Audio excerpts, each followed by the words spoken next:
After pro-Kannada activists went on a rampage across Bengaluru, Narayan Gowda, the head of the Karnataka Rakshana Vedika, has been booked and sent to judicial custody for 14 days. Condemning the arrest of this particular leader, who is a pro-Kannada activist, many of his supporters staged protests in Hassan district by blocking NH 75, even warning of dire consequences and statewide protests if the arrested protesters are not released.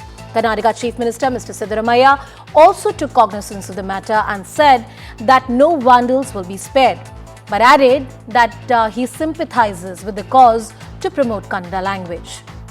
In fact, Mr. Siddaramaiah has said that amendments will be made to the Kannada Language Comprehensive Development Act to mandate that businesses across the state have 60% of their signboards in Kannada. The BJP has accused the state government of a major security lapse, while industry leaders have warned that the image of the IT capital has taken a hit with the recent instances being reported. Is this Siddaramaiah government completely incapable of dealing with this law and order situation? Are they under pressure from certain interest groups? We talk about all of these facets on Brass Tacks tonight.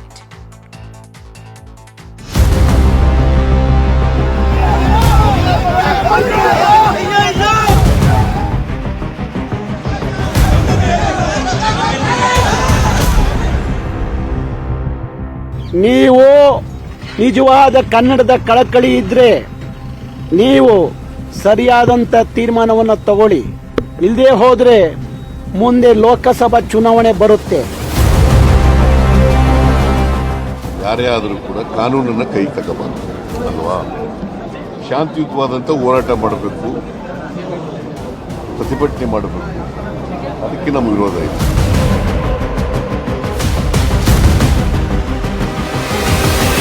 ಈ ಕೂಡಲೇ ಅಮಾಯಕ ಕಾರ್ಯಕರ್ತರನ್ನ ಬಿಡುಗಡೆ ಮಾಡಬೇಕು. ರಾತ್ರೋರಾತ್ರಿ ಅವ್ರನ್ನ ಎತ್ತಾಕೊಂಡು ಬಂದ್ಬಿಟ್ಟು ಜೈಲಿಗೆ ಕಳಿಸುವಂತದ್ದು ಇದು ರೌಡಿಗಳಿಗೆ ಮಾಡಿರುವಂತ ಕೃತ್ಯ ಆಗಿರುತ್ತೆ.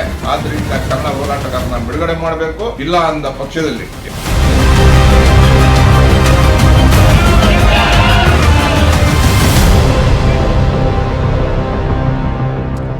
Well, joining us on the broadcast is Mr. Vijay Prasad, who is the spokesperson of the Karnataka BJP. Aishwarya Mahadev from the Congress party is also joining us on the broadcast. Good evening. Namaskar to both of you. Thank you so much for joining us on Brass Tacks tonight. Aishwarya, first to you. The key question that has been asked by the BJP is that it seems that the state government is going soft on these vandals who have completely disrupted the IT capital of the country and also the law and order for the state of Karnataka. Your opening comments, please. Good evening, Anusha. I think, it's very confusing and also hilarious that you're telling me this, because Mr. Ishwarappa, one of the tallest leaders in the BJP themselves, has said, that Mr. Narayan Gowda of the Karnataka, the Kannada Rakshana Vedike, needs to be released, and what he's done is absolutely fair. So the BJP, much like the fact that Siddaramaiah Gowda, their internal leadership squabbles are occurring, the BJP has no consistent stand. But that is for them to answer. But let me make a few things clear. Sure. My chief minister, my deputy chief minister, who's also in charge of Bangalore, has said that we do not need lessons in Kannada pride. All of us take a lot of pride in our language. We believe that our language is one of the oldest with a great legacy and history, and we will promote it. This proposal to allow 60% signboard in Kannada came from us. Way back in 2013, we basically changed the metro pillars also, which only had Hindi and English, while the BJP in their national level programs had only Hindi at the back, right? So we understand the need to promote our language. It is my mother tongue. I have a lot of pride about it. But you cannot allow large mass scale vandalism and destruction of private property of any entities in the name of this. Okay. My government has changed the rule on protests. Anusha, let me just complete this. Previously, with the BJP, all protests were confined only to Freedom Park. There was no freedom of expression. My chief minister changed the law on it to the extent that peaceful marches and peaceful protests are allowed. Even, for example, it was Pride, whether it was for Gaza, whether it was in support of various causes, we allow processions as well. Okay. So it's not like don't respect that right of somebody to peacefully protest and peacefully register what they think is their right. No, But this I get the sense of balance that you're talking vandalism about. No, is wrong. I get the sense of balance you're talking about. 30 seconds more, Aishwarya, before I go to the BJP. If you can, please, on this particular point, it's not just the BJP which is questioning you. Various, people from the industry, right-thinking citizens. There's a statement that came from Kiran Majumdar-Shaw, who has said that, look, what is happening is very, very worrying. And at the same time, the state government should have done far more, tackled this entire situation far more strictly. It seems like that the state government is going soft on these vandals. So it's not just the BJP which is yet, here to questions. Even the right-thinking citizens have questions in their mind. Anusha, the right-thinking citizens and especially the big industry leaders also, have actually suffered quite a lot from the fact that Bangalore floods were so pathetic, from the fact that you saw so much violence, from the fact that you saw riots. I do actually sympathize with that community, the business leaders of Silicon Valley, quite a bit, especially because business left a lot during the BJP time. But let me clear this out. Okay. To allow somebody what was started as a peaceful call and a march to promote Kannada, it turned violent. One, did the government act or not? Yes, we did. Second, did we remand people? Even the Rakshana Vedike activists are saying it. Even the chief minister is saying it. Even the deputy chief minister is saying it. We have taken action, and I can give you 10 instances. No, point taken. Point taken. I take the broad point that you're making, Vijayji. The government is saying, look, the law and order machinery has done its job. That being said, they're not of the opinion that every kind of peaceful protest in the state needs to be stopped. There is an intricate balance that needs to be struck, and that's exactly what the state government is doing. The BJP is rather inconsistent on its stand. Mr. Prasad. Yeah, Anusha, when you hear the statement from Congress that law and order is very well maintained and it's very well oiled, and I think Congress, they are trying to fool themselves. Okay. See, in the last 6 months, ever since this Congress party came to power, okay, law and order has gone to dogs, it has deteriorated, and it has proven time and again that it is an incompetent government letting these vandals, gundas control the city has shown the mirror to the face of the Congress that the law and order situation, they have totally failed to control this kind of people.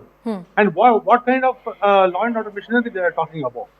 See, ever since the larger fact of the matter is, Anusha, ever since this government has come to power in the last 6 months, the law and order situation has taken a beating. After this government has come to power, not even a single new industry investment, foreign investment has come to Karnataka. This is absolutely a worrying situation for the Karnataka and for the people of Karnataka, who have given an absolute mandate to run the government. They have totally failed, and Congress has failed the people of Karnataka. No, but Mr. Prasad, is it true, as being argued by the Congress party, that there are certain statements that have been made by the BJP leaders which are very sympathetic to the people who have been arrested by the law and order and enforcement agencies? No. See, Anusha, I want to correct through your media today evening to all the people of Karnataka saying that we are for the language. In Karnataka, Kannada is the primary language. Kannada, we support for that.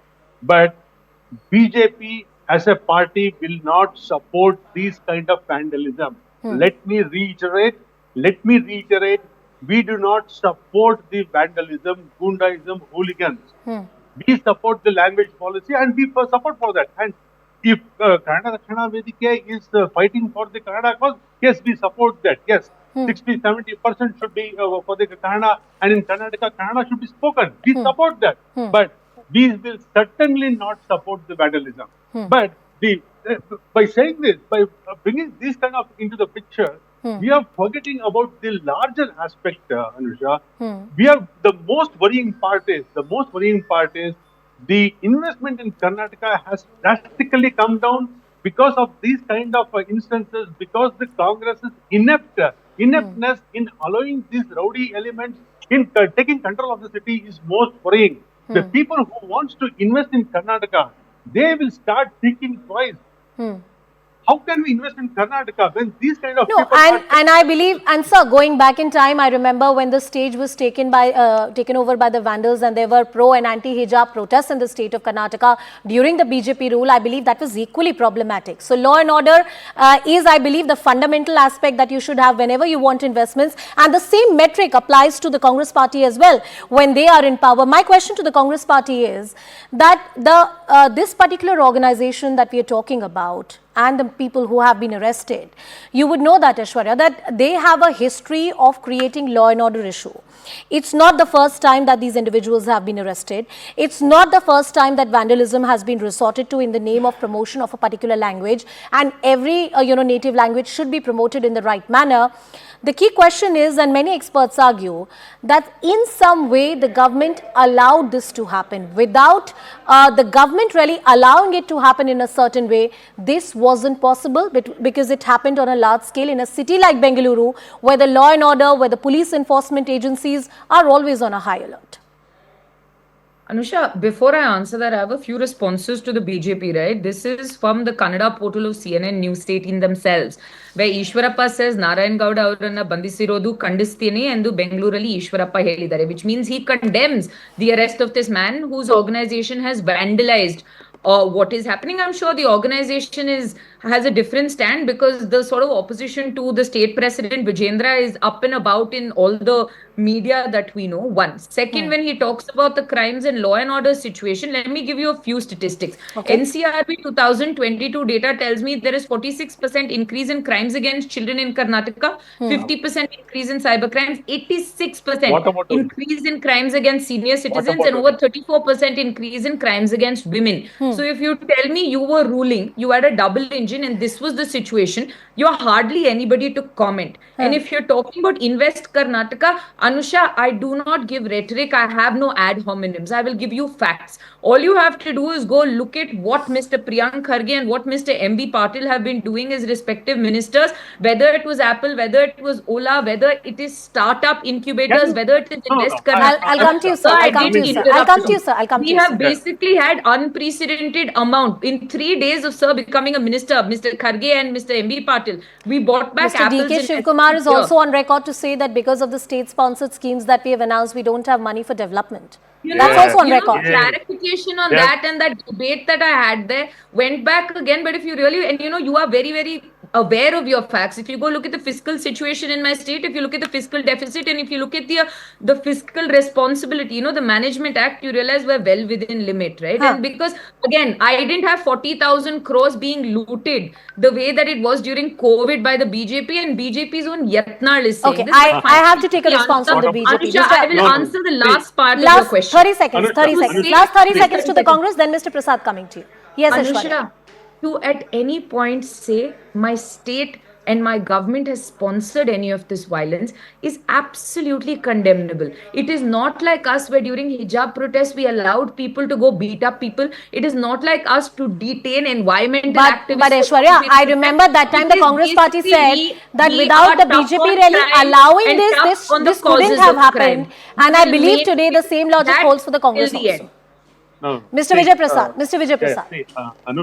Anusha, it is very well known fact that Congress goes about whataboutery, and they go all around in blaming everyone.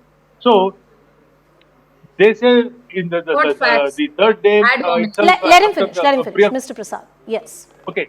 See, after Priyank Kharge took over as the minister, he has and MB Patil bringing a lot of investment. Can Congress give me the list of all the industries, new industries that has come into Karnataka and started investing? Believe it, Anusha, when BJP was in power for 3 consecutive years, Karnataka was named #1 state by the Niti Aayog. And we had record number of investment, we had record number of this one, and we had record number of employment generation at the same time. Today, and the Congress has gone on record and they have said no funds for development. You forget about the development. There is no funds even for the repair of the drains. All right. Forget about this one. And their own Congress ministers have gone on record to say that we are not getting funds. and we are not able to meet the aspirations of the people. Okay, And whatever as the- I whatever as the I as I people- close this at the debate, same Aishwarya, time, one last one, Yes. one last point. 10 seconds. See, at the same time, Congress has the distinction of swindling 11,500 crores of the ST TCP amount which has been reserved for the upliftment and for the development of the ST. I'm going to just keep it focused, sir. I appreciate you making those arguments. See, Aishwarya, these are the let's things that forget what the BJP Congress for a is moment. up And to as I last close 6 this months. debate, I want this response from the elected government from the state of Karnataka. Promotion of a language is one thing. Kannada should be promoted in the state of Karnataka. I don't think there are two ways about it. But is No the compromise state, on that. but is the state government responsible enough to ensure that these vandals don't hijack the right cause? Aishwarya.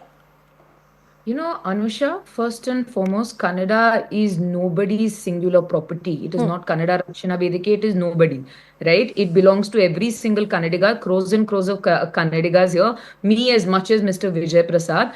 And the fact remains that the Karnataka government, the Congress government in Karnataka, has unequivocally stated, and we are the ones taking far more initiative for Kannada than any other previous government, which obviously, you know, the BJP touts the Hindi Rashtra because for them that is their ideology.